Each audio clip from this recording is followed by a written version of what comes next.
I can't tell you how many times I watched the movie Seven. It is the gold standard in neo-noir crime thrillers. However, every time I watch this film, there is something that does not sit right with me. It's not the violence or the performances in the movie. What irks me is the hidden vanity and hatred that Detective Somerset has towards the world, and how he secretly covets his partner, Detective Mills's life. Somerset covets Mills so much that he unknowingly becomes a secret accomplice to John Doe in his final two murders. Because of Somerset's silence, Mill's seemingly perfect life is sacrificed to solve a case and take down John Doe. In this video, I'll provide my take on why I feel Detective Somerset is John Doe's secret accomplice. Yes, there will be spoilers.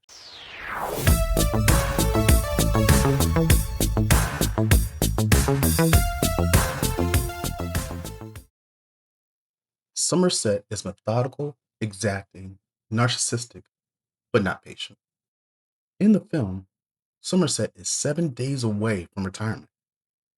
He is in a hurry to end his career as quickly and as quietly as possible. When he starts the first of the 7 murders, Gluttony, it is evident to other detectives in this department that Somerset is not liked. Somerset's affect is cold and methodical.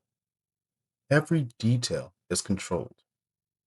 Just like in the beginning scenes that showed him as he laid his keys, badge, wallet, and jacket, nothing in Somerset's world is out of place. So when Detective Mills bursts onto the scene, full of vim and vigor, like a puppy, Somerset looks at him like a nuisance, an annoyance.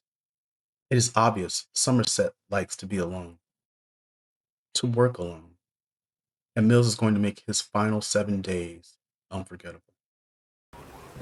Detective Somerset? I'm Detective Mills. Over the course of the Gluttony and Greed murders, Somerset begins to hand off his duties and his office to Mills. He helps with his investigation by looking to several books that discuss the 7 deadly sins. Somerset does just enough to seem like he is helping Detective Mills, but not enough to help Mills get adjusted to the department or his caseload.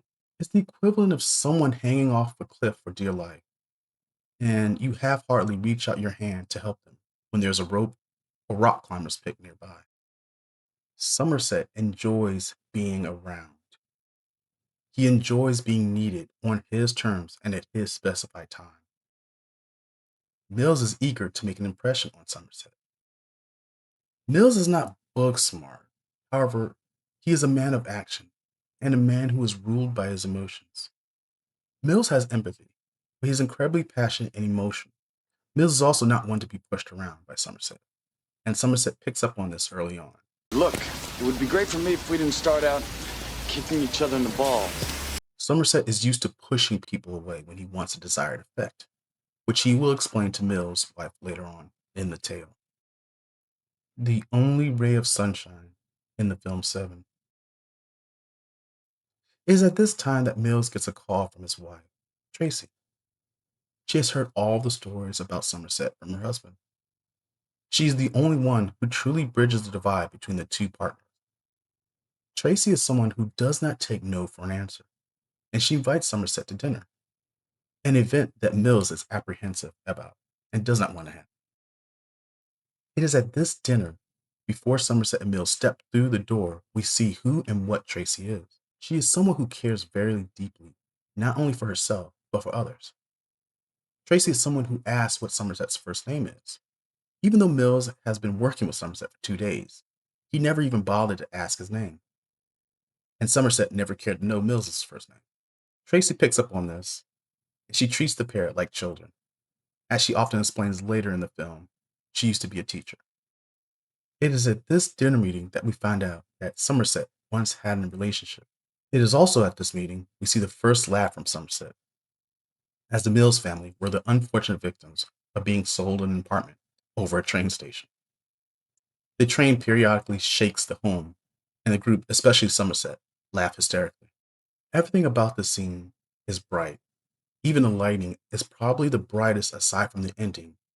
It's one of my favorite scenes in the film, and it's the calm before the storm. But within the scene, we can see that Tracy is not happy here. Despite everyone having a good time, she is someone who has made the best of a bad situation. How you liking it? You know. Tracy has followed her husband's ambitions to the darkest city in America. And for lack of a better word, she's adrift. She's searching for a friend, for a connection, away from her chaotic, vibrating home. Over the course of the movie, she calls Somerset after dinner and asks to meet with him. And this is where the failure of Somerset first comes into play. Tracy's secret and Somerset's backstory. It is at the diner that we find out several things. Tracy is a teacher. She has no friends in the city, and she is also pregnant. As Somerset hears the anguish and witnesses Tracy's anxiety predicament, he tells the story essentially. A long time ago, he was in a significant relationship with a woman with whom he got pregnant. Somerset espouses how can he raise a child in a world as cruel like this? When he realizes that his girlfriend wants to keep the child, he begins to systematically wear her down. Now, we never go into detail on how he wears her down, but it's clear that he manipulates her and controls the outcome to such a degree that he turns love into hate or apathy. This moment validates what Tracy was feeling by meeting with Somerset, because she wants to have the baby. She wants to take a chance on raising someone in this dark world because it's worth fighting. She has fought to get to this point in her own way by remaining with her husband since they were in high school. Because of Tracy's confession, it will be withheld several times from Mills. I will deduce 3 times. These 3 moments are pivotal because the first and second time, Tracy is still alive. The third, she is not. Somerset has the opportunity to change the course of Mills' life, but fails 3 times due to his silence and narcissism. The Silence of Somerset. After the fourth murder, lust, and fifth murder, pride, Mills and Somerset are at a bar. They have an idea of who John Doe is, but he has still eluded them up to this point. It is at this point that Mills and Somerset have a conversation about their views of the world and humanity, and Mills unexpectedly quiets Somerset and wins the dialogue. Somerset essentially views humanity as a lost cause, and that therefore he hates humanity. He hates people. It is why he is quitting the force. It is at this moment Mills tells Somerset, I know why you're quitting. Mills' admission to Somerset saying, I cannot believe in what you say, and that I'm going home. Mills is going home to his wife and his unborn baby, something Somerset could tell Mills, but does not. This is Somerset's narcissism at play. This little pipsqueak beat me? He has everything I consciously wanted, but was too chicken shit to admit to myself and the one person who once loved me. I'm an old, lonely, bitter coward who has given up on the world. Somerset's look and face speaks volumes in this moment at the bar, when he goes home and attempts to read, sleep, and throw his cool switchblade. It's Mills's voice he hears. Somerset had 2 moments he could have told Mills the truth of Tracy, how she hates LA, how she's pregnant with his child.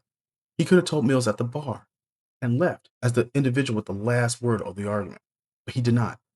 He could have called Mills at home, like Tracy did several times, and told Mills, but he did not. The last chance to tell Mills was when the duo was beginning to interrogate John Doe and drive him to the location of the 2 murders. Mills and Somerset are in the department dressing room, shaving their chest hair, to prepare to have a wire placed on them to record John Doe's confession on the ride there. What is fascinating about this scene is that Mills has a feeling that something happened or could happen to his wife.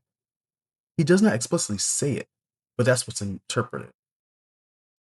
What is also fascinating again is Somerset's silence. The man who loves to get to the truth. The man so razor sharp, and yet, when it comes to mind frame of his partner, when it comes to asking the question, what were you trying to say, Mills? When it comes to fucking telling Mills his wife is pregnant and not do anything foolish on the ride with John Doe, he doesn't say anything.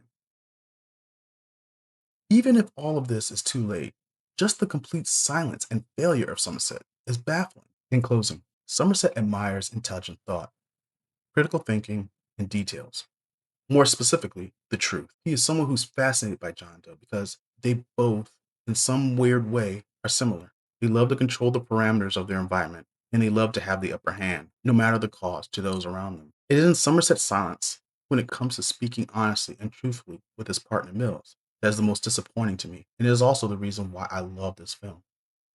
Somerset might not be a knowing accomplice to John Doe, but he is unknowingly an accomplice who inadvertently helps John Doe create the final victim, Wrath.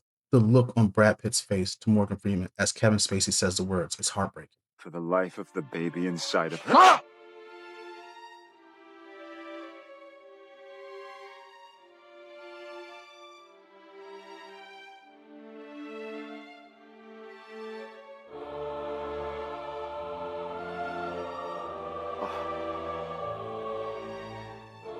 He didn't know.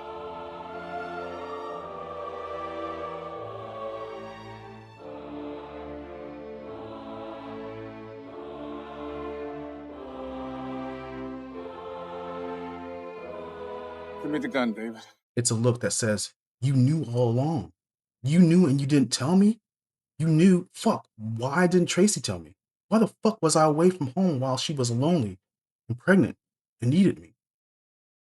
Mills, for the most part, has been living for his one ambition, to make a name for himself. I feel if he knew about his wife, it would have possibly caused him to be more careful and considerate with Tracy. Maybe he would have stayed home more. Maybe he would have given the case to another detective in the department. Maybe he would have put two and two together when he found out he gave the creepy photographer his name and inadvertently gave that same man who is John Doe access to his home and access to Tracy. This is all conjecture, but I believe having a significant reason to not only keep on living, but also to support the mother of your unborn child could have changed the course of not only the investigation, but Mills's life. Somerset at the end tells his supervisor, give Mills whatever he needs, and that he will be around. He quotes a famous line from Ernest Hemingway's For Whom the Bell Tolls. The world is a fine place and worth fighting. Somerset, you're a pompous piece of shit. Oh, now you feel reborn. Now because another man's life is obliterated. A man who trusted you, who opened his home to you, who put up with your shit, and now you are back on the prowl. It comes off as somewhat heroic, but I also found the ending as bleak and creepy in my opinion. If David Fincher ever decides to do a sequel to Se7en, which he shouldn't, but if he does, I think he should do a film in the decades after the John Doe case. I would imagine that Somerset would be in charge of Metro PD's Crime and Behavioral Division. I wonder if he's training new recruits to follow in his footsteps of investigation and profiling. Somerset does have a home now, on a farm, and a woman that he cares for.